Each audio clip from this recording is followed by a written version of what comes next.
Hello everyone and welcome back to my channel Edmond Mindaros, and for today's quick tutorial, and I'm going to show you guys on how to resolve if you're having an issue with the Windows with error show we couldn't complete the updates, undoing changes.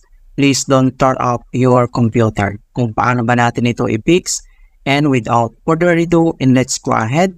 So all you have to do is to open up on a search menu.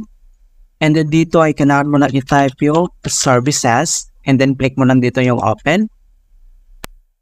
And then dito sa services local, ang next step ay kailangan lang natin i-locate yung background intelligent transfer service. Okay? And then ito na siya. So, background intelligent transfer service. So, kailangan mo lang mag-double click.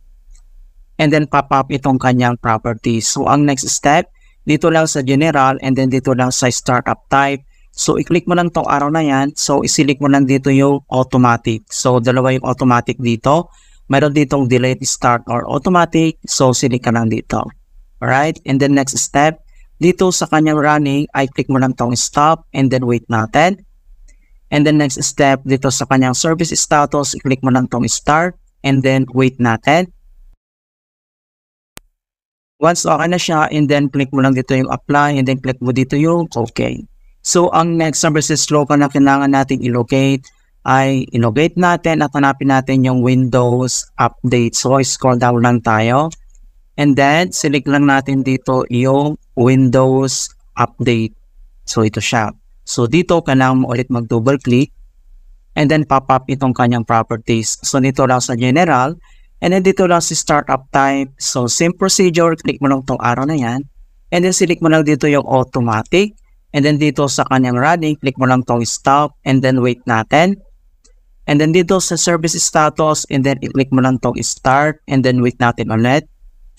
Okay, so once okay na siya, so click mo lang tong apply and then click mo to okay.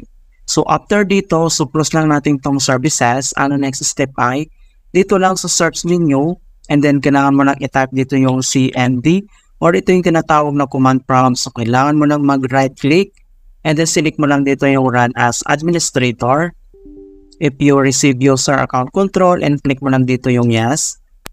And then dito sa administrator command prompt ay kailangan lang natin i-enter tong command keyword na dsm /online /cleanup-image /restore health.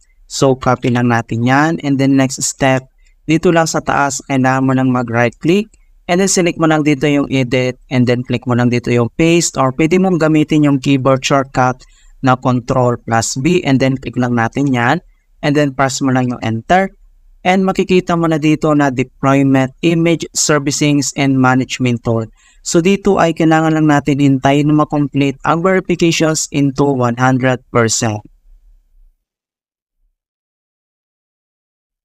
Okay, so makikita mo na dito na the restore operations completed successfully.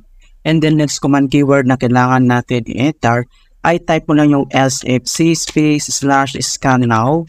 So in all is more later lahat and then yung /scan now ay one word po yan. And then press mo lang yung enter. And then makikita mo na dito na beginning system scan is a process will take some time. Beginning verifications phase of system scan. So, kailangan ulit natin na hintayin na ma-complete ang verifications into 100%. Okay, so makikita mo na dito na verifications 100% complete. So, ang next step ay close lang natin tong CMD and then dito lang sa start menu at kailangan lang natin mag-restart. So, i-click mo lang siya. Okay, so ganoon lang po kasimple on how to fix we couldn't complete na updates, undoing changes.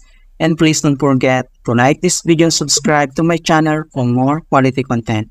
Thank you guys and see you in my next tutorial.